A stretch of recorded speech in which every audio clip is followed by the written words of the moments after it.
I have the great privilege this morning of introducing the moderator of the esteemed panel that'll be joining us here on the stage in a few minutes. That's my good friend, Debbie Wright.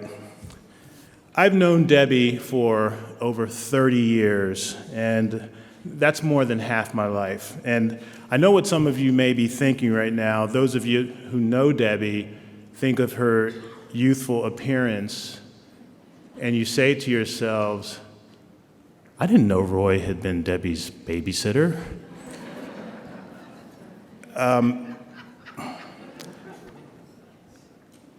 As I was preparing for this introduction, it dawned on me that Debbie introduced me to an organization that has loomed very large in my life lately, and that's LISC, Local Initiatives Support Corporation.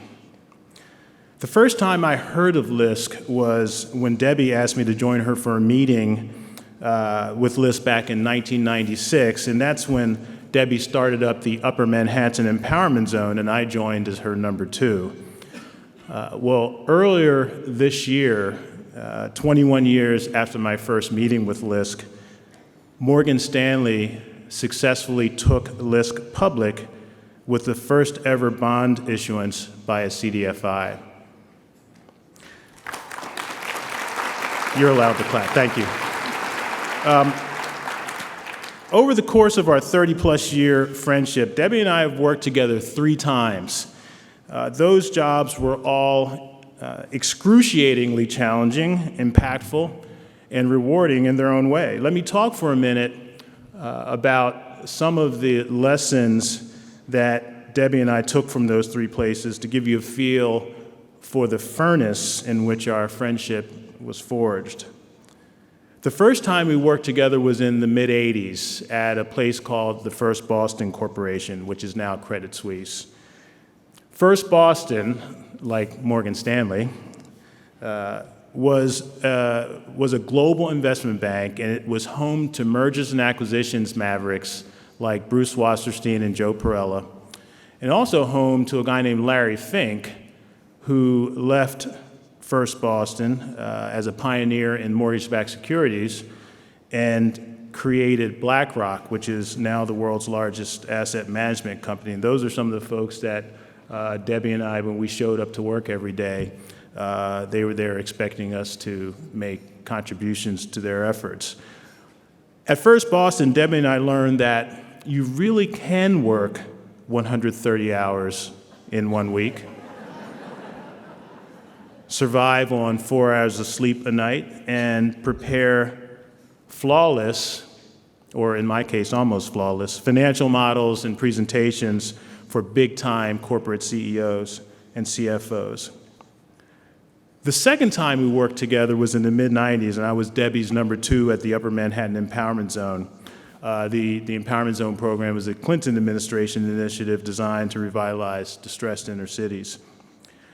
At the Empowerment Zone, we learned that creativity and innovation can generate both financial and social returns. Instead of taking the $250 million in Empowerment Zone funding we received from the government and using it exclusively for grants, now just remember for a minute, back then $250 million was a lot of money.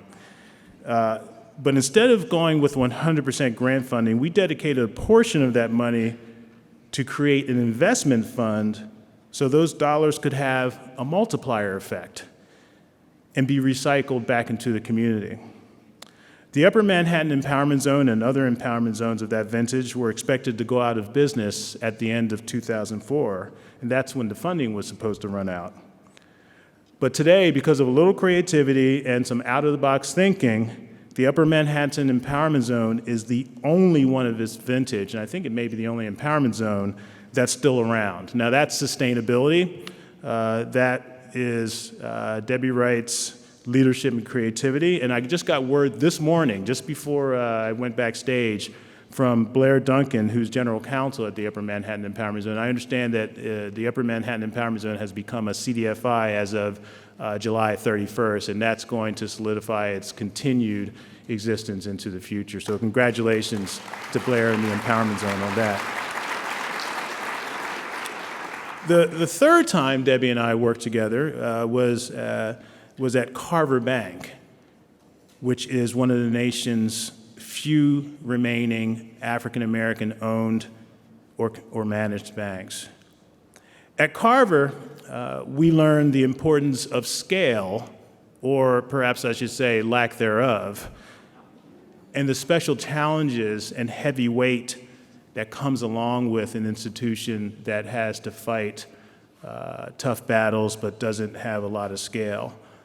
Notwithstanding many opportunities to take a cushy corporate job, Debbie remained in Harlem, fighting the good fight at Carver until finally she decided to take a breather after about 15 years at the helm. When I think of Debbie and my experiences of knowing her for over 30 years and serving as her number 2 twice, I think, boy, it's too bad that not everyone is lucky like me to have had a strong, trustworthy, wise, caring, and brilliant boss like Debbie Wright. As you will see in her bio, I've only covered the tip of the iceberg of Debbie's distinguished and impactful career, which includes serving on the board of New York City's Housing Authority during the Dinkins administration, and as commissioner of New York City's Housing Preservation and Development Department during the Giuliani administration. Now, I want to pause there for a minute and ask, how many people do you know that have worked for both Dinkins and Giuliani? Debbie has served or is serving on several prestigious corporate boards, including Citigroup, Kraft, Time Warner, and Voya Financial.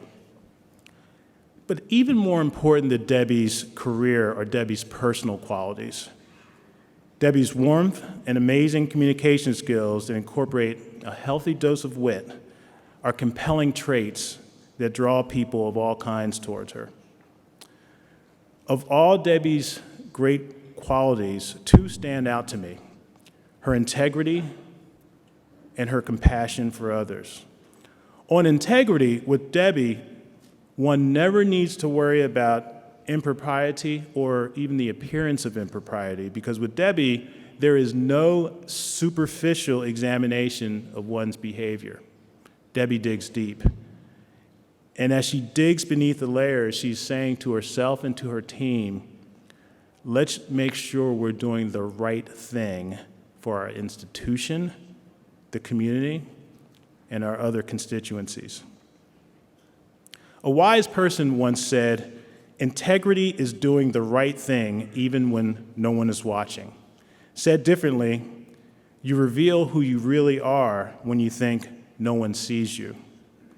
I watched Debbie when she didn't know I was looking, and I've seen that her actions demonstrate not just integrity, but compassion for others. Whether watching her patiently field questions in a community board meeting, if anyone's ever been to a community board meeting, you know what I mean when I say patiently, or the warm way she treated innumerable homeless people on the sidewalks as she walked to the empowerment zone of her Carver Bank office. Debbie was never in too much of a hurry and never too tired to share a kind word or a quick laugh. Simply put, Debbie Wright is one of God's gifts to the world. She's one of the most brilliant, dedicated, compassionate, warm, and committed people you will ever meet. Ladies and gentlemen, a panel moderated by Debbie Wright.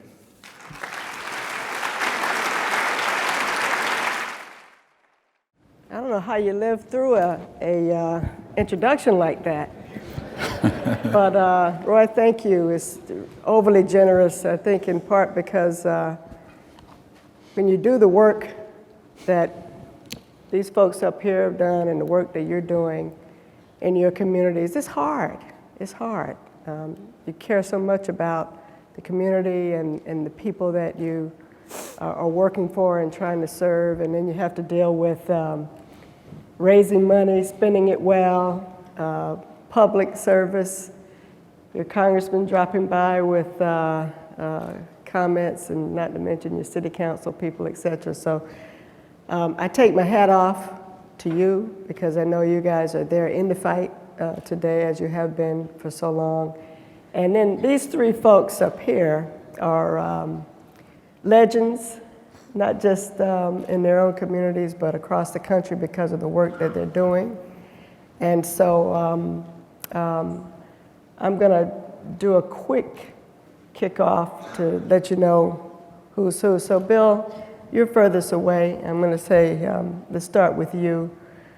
I had the great pleasure of going on a tour with Bill down south, which is where I grew up. He runs Hope Enterprise Corporation, and I hope as we get to go along in the conversation, Bill, that you'll throw in some of the things you want people to know about you. But I just say he's a legend there, and trying to bring people through the whole path of home ownership and growing personal wealth, and he's gotten his hands dirty where he should, and is doing great work there.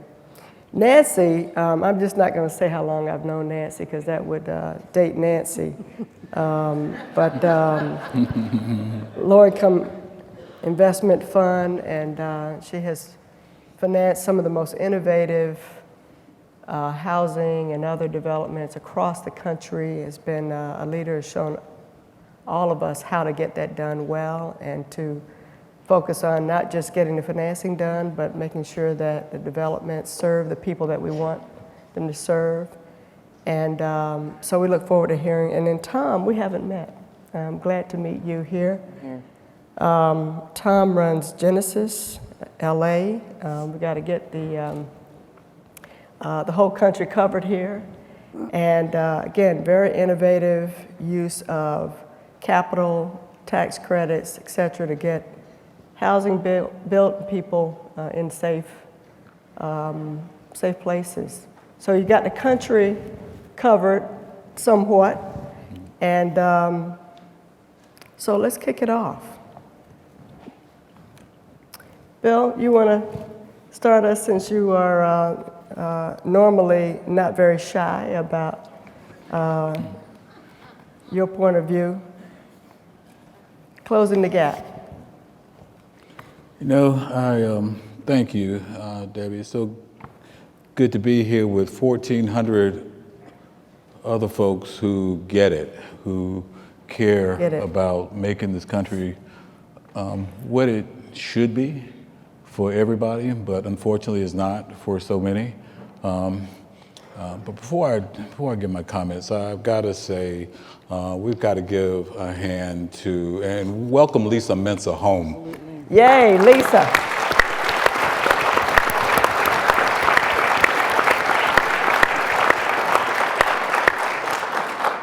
We could not be in better hands during these what some of us consider insane times. 50 years ago, Bobby Kennedy did a tour of the Mississippi Delta to focus America on the fact that a lot of people did not realize, could not realize the American dream, that was deep entrenched poverty. Well, last summer, in last June, we were, Secret Service had spent time in Morehead, Mississippi, getting prepared for a visit from Vice President Biden, where he was going to do the same kind of thing, to remind America that we had people living in abject, entrenched poverty. They were going to visit Morehead, Mississippi. I think there are some slides that'll show you in a little bit some of the images from that community. I first went to Morehead to tell the mayor there that we were going to convert a bank branch, the town's only bank branch, into a credit union branch.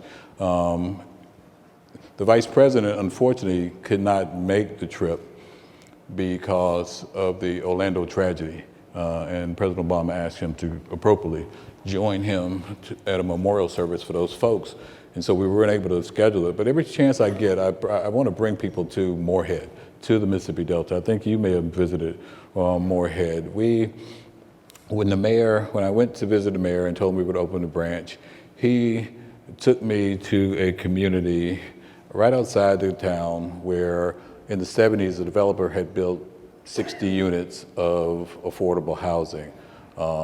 Unfortunately, it was some of the shoddiest construction you can imagine. Over the next 3 decades, houses burned, people died, people living in raw sewage. Ultimately, a lawsuit turned those properties over to the residents, but now they own dilapidated homes that no one should be forced to live in.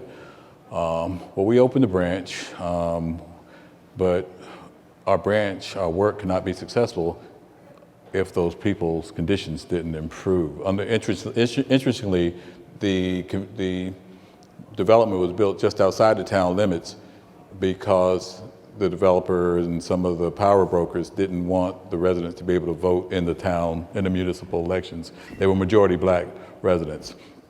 Well, fast forward, we're working with folks like Ms. Farrah Appleby. She and her 4 daughters live in one of those homes. They've lived in actually 3 of the homes over the past several years, and they moved out of the first one after one night they heard a crackling, and they had to run out of the house. Ms. Appleberry actually had to pull her daughter through the window to save her from a fire because of faulty wiring. Another fire had forced them to move out of the second house. They're now living in the third house, and there's still occasionally, when they flip a light switch, there's crackling. Imagine living in a house where you know any moment it could burn up. Well, because of partnership with, I don't know if they're ready to announce it, but I'll give them props for it, Goldman Sachs. Goldman Sachs is working with us, and in the next several weeks, we'll start construction on Ms. Appleberry's new house because of the partnership that CDFIs are able to forge with major institutions that, quite frankly, don't know where the heck Morehead, Mississippi is. But because we're on the ground, because we know people like Ms. Appleberry, because the mayor takes the time to show us where conditions need to be improved, we're able to connect the dots between Wall Street and places like Morehead, Mississippi. I think the thing that rang true for me in visiting you in the Delta is that the organization is, how would I say it? It's tackling several parts of the issue. Housing is obviously critical, no matter what. Quality housing, critical. But getting a job so that you can maintain that home, and having a financial institution that understands your needs and wants to spend the time to educate people about how to manage their money, then you begin to pull it all together so that family can not take kind of an individual point of success, but to keep building on it so that the whole family benefits. I really love that tour. So we're going to come back to you, Bill. Can I grab you? Yeah. And Nancy's going to bring us all together on the financing, but why don't you let folks know how you're tackling these disparities? Yeah. So Genesis LA works in Los Angeles County, which is only one county, but it's 10 million people. And as a high-cost area, it suffers from a lot of the conditions we hear about in major cities all over the country, where investment is now pouring in to neighborhoods that have been long overlooked, but it's not reaching everyone who lives there, particularly those who've suffered the longest in these places. And so we're really trying to go out of our way to help those people and the organizations out there that serve them. These are often borrowers that don't access public resources. They're trying to do work that might not even be in the mainstream of the kind of work that CDFIs are traditionally known for. Mm-hmm. And so we're trying to go out there and find where we see nuggets of good ideas and give them the power to turn it into systems change. So for example, we're working with a group called Trust South LA in South Los Angeles, helping them put together 100% private financing to buy small apartment buildings. These are the types of buildings that are owned by mom and pops. They don't really register on the radar of traditional affordable housing finance. And we're trying to help organizations like Trust South LA acquire these properties, take them off the speculative market, preserve them in perpetuity so that the folks who live there, who are paying 50, 60, 70% of their income to rent and they're overcrowded on top of that, that they know they have a benevolent landlord. They know that when times are tough, they're going to be okay. And to your point, that this builds on itself. This organization is more than just a houser. They're helping these folks come together. They've created a lending circle amongst the residents so that if anybody can't make rent, they spot each other. They're teaching them financial literacy, and they have the hope one day that they'll transfer ownership over to these tenants and they'll own the building themselves. So we're really trying to work as a local CDFI, a bit more micro scale, and trying to go real deep down into the ground and see what we can lift up. Well, it's tried and true for so much of our country and the world that if you can get in at the right price point and preserve your home, it can be leveraged for so many other things that families need, including college education, et cetera, et cetera. So thank you. Nancy. Sure. Been at this war for a long time. Yeah. Neither one of us are going to admit how long, but you've learned some things along the way. No, nobody's changed. Yeah, right. Not a one of us. Yeah, so what I wanted to talk about just in this opening part, I feel incredibly, I don't know, it's just an abundance of riches being sandwiched in between Bill and Debbie and Tom, and to have the opportunity to try to pull this together as best I can. But what I wanted to talk about is that particularly those of us that are working in the urban markets will find at times that we will make investments and we will do affordable housing or invest in schools or in health clinics, and those things begin to take root. And those investments then attract additional investments, come in behind it. And then those investments in turn attract new investments behind that. And sometimes what we see that happens as a consequence of that is that we actually become so successful that the market starts to take off. Yep. And 10 years later, we look back and we see that the folks that we were originally setting out to serve can no longer afford to live in the places that we actually created success within. And I think that is, I've been trying to think about how to describe that phenomenon, the phenomenon of displacement. I think it's a paradox for us in community development. This is it's a paradox that we have to grapple with, that sometimes the things that when we are successful actually create new gaps and new issues that we need to find ways of addressing. And lately, the way my thinking has run is that it's not good enough just to do an investment, just to invest in one thing or another. We have to really think about the long game. We have to really think a decade ahead of ourselves, and we have to figure out ways of building an inclusive economy into that very first step of doing what we do. And one example comes to my mind, something that the Low Income Investment Fund has been involved in for some time, and this is an activity in Atlanta. This is a community, it's the East Lake neighborhood of Atlanta. And for many, many years, that community was known as Little Vietnam. And it was called that not because of the ethnicity of the people that lived in the community, but it was called that because of the level of violence that existed in the community. Street violence, gun violence, stabbings.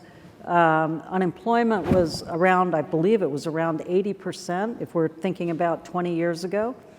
The kids that lived in that community were only 5% of the children were performing at grade level in this community. And an organization called Purpose-Built Communities came together And it took a total look.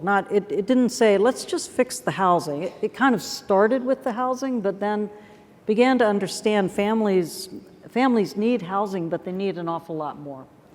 And so it developed. First, it took what was very concentrated, high poverty public housing, converted it into mixed income housing that included middle income, lower income, and very low income families. And then realized that was good, but it wasn't good enough. The kids needed a better place to go to school. They needed to do better. If they were going to come out at the end of the day and get a job and contribute and have a better chance at a good life, they needed a much better educational setting. So they worked with the school and began to invest in and bring the school forward. Fast forward about 20 years, those kids are now performing, 100% of those kids are performing at or above grade level. In fact, purpose-built has decided that the Georgia test isn't good enough for them. They actually want to use the Iowa test because they want to have a way of benchmarking their kids against the rest of the nation. This community has now become, particularly because of the school, the wellness program that they've brought in, has become one of the most desirable neighborhoods in the entire area, and market values around it have really come up. Now, the vexing problem is what happens to the original residents in that community. And so what Purpose-Built has done is, because it is using a mixed income model, has religiously and doggedly and tirelessly ensured that residents that originally lived in this environment can stay there. They've fought for and protected the space for original residents. And I think that's an excellent model for us as we think about when we succeed and build economies and make markets work better, how do we make sure that we don't create a new gap and don't create a new problem that we then have to address? That makes me want to underscore how important it is to bake ownership, local ownership, community ownership into our work. We are in a situation where, projections show that we're on track, what are the projections? By 2043, the majority of the country will be people of color. Prosperity Now, formerly CFED, recently released a report that said that people of color, African Americans, will have zero net worth by 2053. Latino brothers and sisters will be right behind in 2073 at zero. I suspect Native Americans are probably there now, quite frankly. And, our rural brothers and sisters in Appalachia are not far behind. And I think about the fact that there are zero low-income housing tax credit developers in Mississippi that are Black. You think about the fact that people who know the community, who are from the community, are going to be more likely to act in the best interest of community. It's not always the case, but I would say the odds are greater that when someone has a stake in a community, they're going to do what they can to help ensure that their prosperity is shared by folks that they know and care about, and we'll see in church, we'll see in social engagements. And so we've got to be serious about not just home ownership. Home ownership is critical, but business ownership of local, of more diverse populations, so that they're more likely to hire people. Our credit union is owned by the community. There's this not distant shareholders looking afar to decide what's in the best interest of those communities. So more and more, we're trying to bake into everything that we do local input. We're working with local mayors. We're working with HBCUs, who are trusted advisors in these communities, to develop plans that reflect the priorities of those communities. When I asked the folks in Eastmore, the housing community I described earlier, what's important to them. They don't, interestingly, they're sitting there with holes in their roof, and they don't say, my house is what's more important. We want to get the cracks out of the sidewalk so that elderly folks don't fall over when they're out. And they want a playground so that the kids can get recreation and can see a future that they want to come back and to stay in their community. And so the more you ground things in the desires and the priorities of local folks, the better you're going to be able to protect against displacement. We've seen, I would love to see rural places in the Delta get to a point where they're attractive, where people are fighting to move into those communities. We're not quite there yet, but we've seen it in New Orleans. We've been in Central City since right before Hurricane Katrina, and it's amazing the revitalization of that community, and we're seeing the pressures that you described. And I think the more you can have the local residents be in control of their assets and their futures, we'll see better outcomes. I think that's right. I think it's voice, it's accountability, it's ownership, having a stake, and inclusion. Those are the watchwords, I think, that as we think about what the next chapter, what the next 10 years is going to be like in our industry, these are things that I think we need to, almost together, I'd almost like to get all of us together in a room in a charrette and sort of begin to design how it is we build this in more affirmatively than we have in the past. It's a huge issue, and we all know that when local businesses hire local people, right? I mean, it's an ecosystem that benefits the community, but I think I'm sure this is true in many, many communities, but in New York, there's some pushback around even affordable housing because the developers don't live in the community for the most part. Yeah. The developers come, they hire a team that lives someplace else, and so community people say, well, look, great, if I might qualify for the housing. Oftentimes they don't because it's never enough, right? But then worse than that, the economic benefit does not lie in the community because most of the vendors are from other places. So let me move on and talk about another place of conservatism. Maybe Nancy, you can take this on in terms of the funders and the institutions naturally have fiduciary obligations to make sure that the organizations are run well and the pensions are there and the investments. How do we get away from, or do you think there's ever a world where foundations and other institutions can get away from, let's put out 5% of the corpus and let's continue to grow our assets as opposed to pushing the boundary of money that actually goes out to the community? Well, we need to introduce those people to CDFIs because not only do we generate a decent return, but we also make sure that the money gets paid back. And I think, can we move into a world where we're able to attract the corpus of philanthropy? That, in some ways, I think, Debbie, that's maybe a harder nut to crack than attracting the private sector into the work that we do on a regular basis. Because, that the private sector, thanks to CRA and experience with us over many decades, really understands what it is that we can do and how good a bet we are as an industry and as a field. How do we get philanthropy to begin investing in us with the corpus, and the power of that corpus is something that I know people like you, Darren Walker, others have really, Clara Miller, have been really pushing and charging ahead. Mm-hmm. But we got a deal for those people. They should come talk to us. Mm-hmm.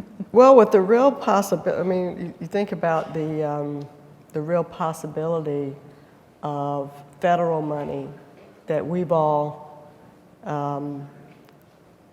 invested well, being pulled back states and cities don't have the balance sheet to fill in if there's not a high functioning HUD that's very well funded. The foundation community, despite the beginnings and the purpose, tend to be very conservative, right? So I'm just wondering how we're all going to get along and go to this next phase where we know that there are many, many people who still need our help. I think, Got the answer?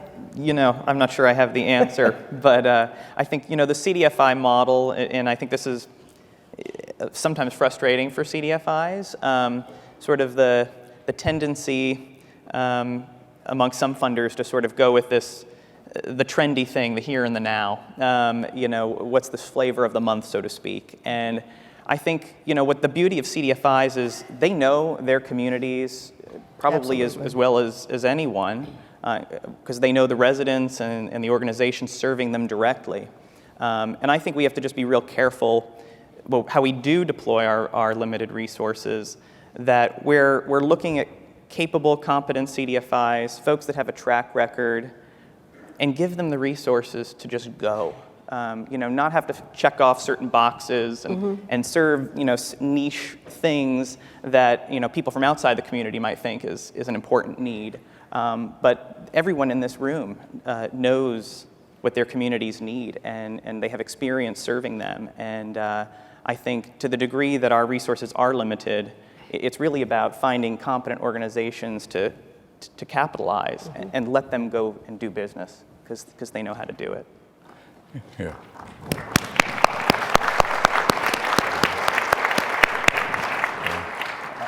Yeah, I think it's also about really recognizing how far, so building your point, Nancy, recognizing how far this industry, this movement, I prefer to think of it as a movement, has come. Even before the CDFI fund was launched, there were organizations doing good, important work. But over the past, since the fund was launched, we've got CDFIs deploying capital across this country in sophisticated transactions that can go toe-to-toe with any financial institution in this country. I dare them to figure out how to finance, to connect community facilities funds from USDA and new markets, tax credits in Yalobusha County, Mississippi for a hospital. These are not things, these are not layups. These are complicated transactions. And, we have to remind folks that, again, what capacity we bring. And also, but it's not about the transactions. It's not about us in this room. It's not about our organization. It's about Miss Appleberry and the kids that she had to pull out of that window. We are at our best when we are dot connectors. When we are making sure that Goldman knows where Morehead, Mississippi is. When the congressmen that were on this stage know that we are doing things that improve lives in their communities. You look around this room and think about the collective assets that we control. Think about the lives that we touch. We should not take that lightly. We have voices that demand to be heard even in these insane times. And we need to make sure that people know what's at stake. I quite frankly think we're at a crisis point in this country. I've seen how CDFIs step up during crises. I've seen CDFIs make sure that people on the Gulf Coast who were being ignored otherwise got back into their homes, got their lives back on track after Hurricane Katrina. We're going to have to do that now after Harvey and Irma, and make sure that our American brothers and sisters in Puerto Rico aren't forgotten.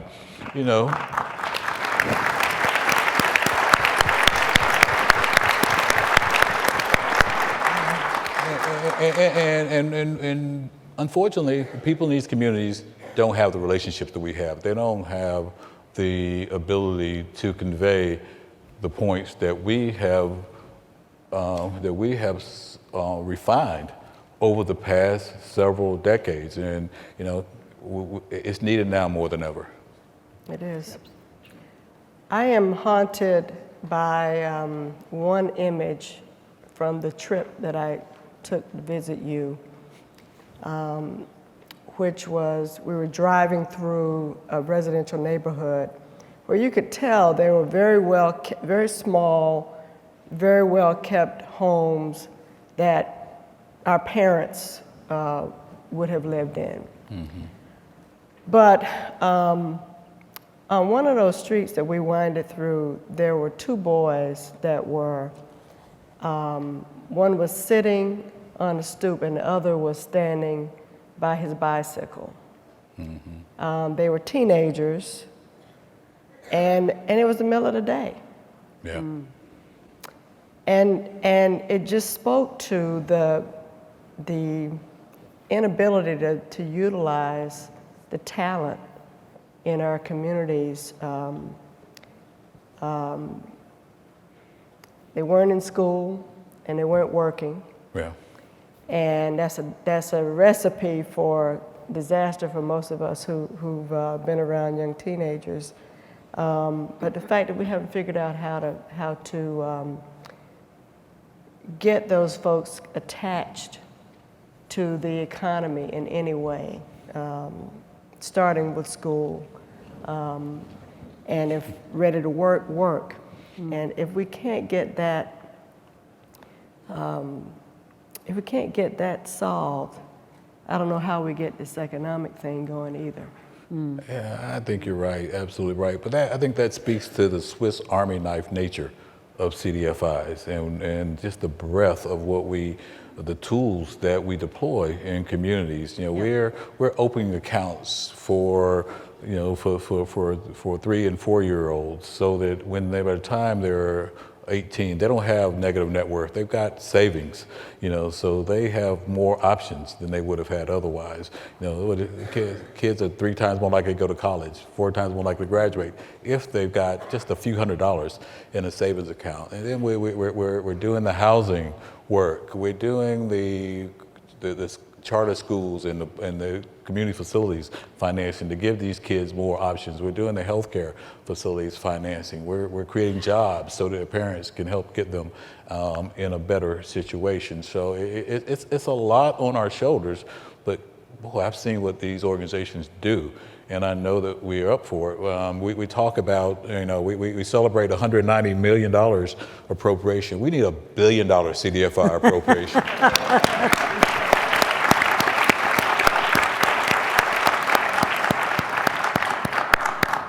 I think the money is critical, and we definitely ought to fight for it.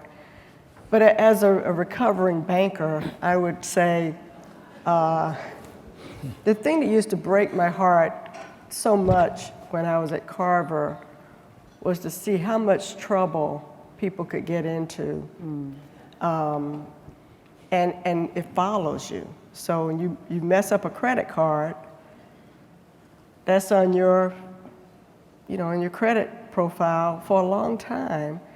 And I can't for the life of me figure out why we can't organize to get financial literacy taught at school. Mm-hmm. I mean, you just should not be able to graduate from high school without knowing some basic things like if you bounce a check, it will follow you. But anyway, let me stop preaching. Let me get back to. So besides full funding for organizations that are doing more funding, mm-hmm. And having the information to target communities, critical communities, that if you can get that economic engine going, mm-hmm. You can probably change the other follow-on cities. What else would be on your wish list for our Congress or our state houses to push the needle for poor people? Yeah. Of course, closing the gap is a sources question, but it's also can we cut costs in places? And I think that's something that we as a writ large progressive community sometimes overlook. And I think it's, it's a hot topic right now in this administration. And I'm certainly not advocating, radical deregulation, but I'm reminded of a report that the Obama administration released sort of at the end of the term. It was a housing toolkit. And it called out in a lot of the cities and communities where we're working, the extreme barriers to building housing of any type. Why is by right development not actually by right? Why is permitting such a lengthy process? Why are there so many obstacles to overcome to do what we universally think is a good thing and a needed thing? And I think that, I think we as a collective whole do a real good job of the sources side, what it takes to close these gaps. And I think we need to pay a little bit more attention to the uses because, it takes both ends and we can start to solve some of these gaps. And I think that's something that's a little off our radar and something we could pay a bit more attention to. It's a great point. It's a great point. And if you had a toolkit for how to shrink some of those requirements, maybe we need a few less lawyers at the closing table. I want to jump in on this one too. I think, in addition, I agree with you on that, and I thought it was actually very forward-thinking that the Obama administration put out that paper. But I also think one of the things that is in pretty short supply, and I think I speak for everybody in the room, from large CDFIs to small CDFIs, what we have found in some ways our biggest asset is our capacity to be patient and to help organizations get through their hard times. But the supply of patient capital, the supply of resources that will stick with us as we stick with them, is pretty limited to the CDFI fund.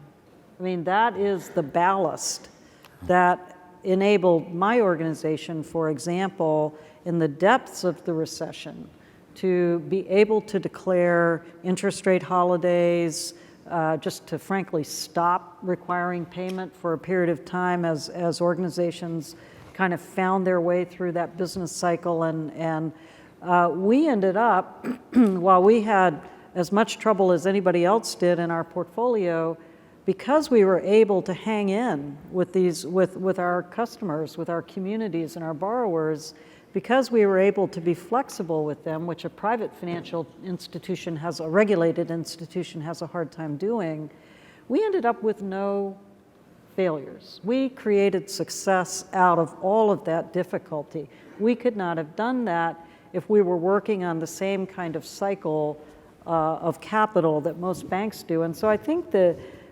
asset in many ways that we bring to the table is one of patience. And I think it would be on my wish list, one of the top things would be that durability, because we're manufacturing it a little bit out of thin air at this point. And I'd say the second thing is we have had a tendency in our field, in our movement, to think about things from project to project. It's this housing project, it's that housing project. Yeah. I really think we need to flip that around and think about the enterprise. We need to have the kind of capital and the kind of flexibility that actually invest in the bigger vision of the organizations that we're working with. And that enterprise level thinking, I think, is maybe one of the new ways for us to go into the invention room and create a new type of investment product. The strategy development and obviously from the ground up, because you're working with organizations on the ground. Absolutely. Right, and moving it through the financing stair step once you get the strategy. But I think I think that's right. The innovation, to undertake that innovation, you got to have fuel in the tank. We've got to, and again, I'm absolutely serious. The CDFI fund has been oversubscribed, dramatically oversubscribed. Good deals that can't get, good organizations that can't get resources. And so there's And again, in these times where the gaps are widening dramatically, I think we can't let our elected representatives off the hook by thinking that 190 million is sufficient. It is not. But it's not just CDFIs. I mean, it's just not the fund. Remind them that the congressman, the senator said every dollar is multiplied 12 dollars over, but that $12 comes from someplace. It comes from banks. The bulk of it comes from banks. And fortunately, groups like Goldman and Wells and J.P. Morgan and B of A and Regions in our part of the world, they've gotten it to a significant degree. They've invested. We've partnered, but they could do more. And one of the reasons that I think they don't do more is that CRA is so antiquated. It's antiquated, and now folks are held accountable for it. Fortunately, again, some banks step out and do the right thing because they understand the alignment between the interests of the communities and their financial bottom line. But I think that modernizing CRA is important, increasing the level of bank investment. I think we've got to also remind our foundation friends that there are disparities. There's $41 per person foundation investment in the Deep South compared to $400 on a national basis, compared to $950 in New York. $40 versus almost $1,000. Who's perpetuating the wealth gap? I agree with that. Totally agree. And so I think looking at, you get what you pay for. And you're not paying for change in the most vulnerable parts of the country with those kinds of disparities in funding. And when we get the funding right, we've got to protect it. The comments that I hear about over-regulation, you got to have smart regulation, but we all can't forget what happened just a few years ago in the economic crisis to this country and the most vulnerable people. So if we don't stand up and fight for the preservation of the CFPB, then we're shooting ourselves in the foot.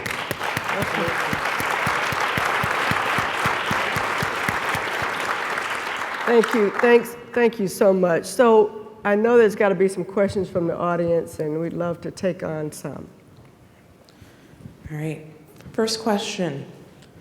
Have or are CDFIs staying true or staying close to our roots as a social and economic justice movement, especially now, given growing inequality and growing social and political divisiveness?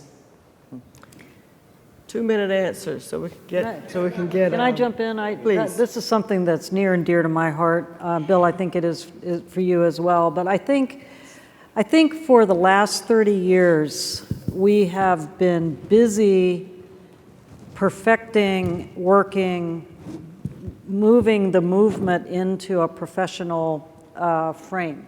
Deals. And that's a great thing because we are a strong, robust, broad-scaled platform now. But I'm afraid we've become a little bit mesmerized by the deal. And we need to understand that we actually came out of the civil rights movement. We were part and parcel of a response in this country to a feeling of injustice, to an actuality of injustice. And doing deals is a good thing, but it's not going to address that bigger question. And what I am, frankly, on a hobby horse these days, but what I'd like to say is if we can build all the housing that we want to build, we can build and invest in all the child care and the health clinics and small businesses that we want to do. But if the people that we're trying to help wake up in the morning and they know that the scales are tilted against them 24/7, that undoes every investment that we make. And so we have to, I think, as a movement, we have to remember where we came from, and we have to figure out ways of building social justice, building an appreciation for the laws and the institutions and the effect that has on the environment that we're trying so hard to change. And we have to find ways of making common cause. Agreed, around that. agreed. Okay, next question.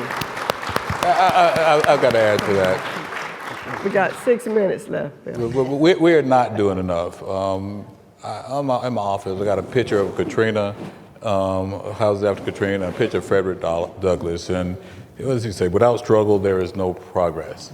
We've got to remember that there are people being left behind, and as long as those folks are still behind, then I think we've got work to do. No question. Next question.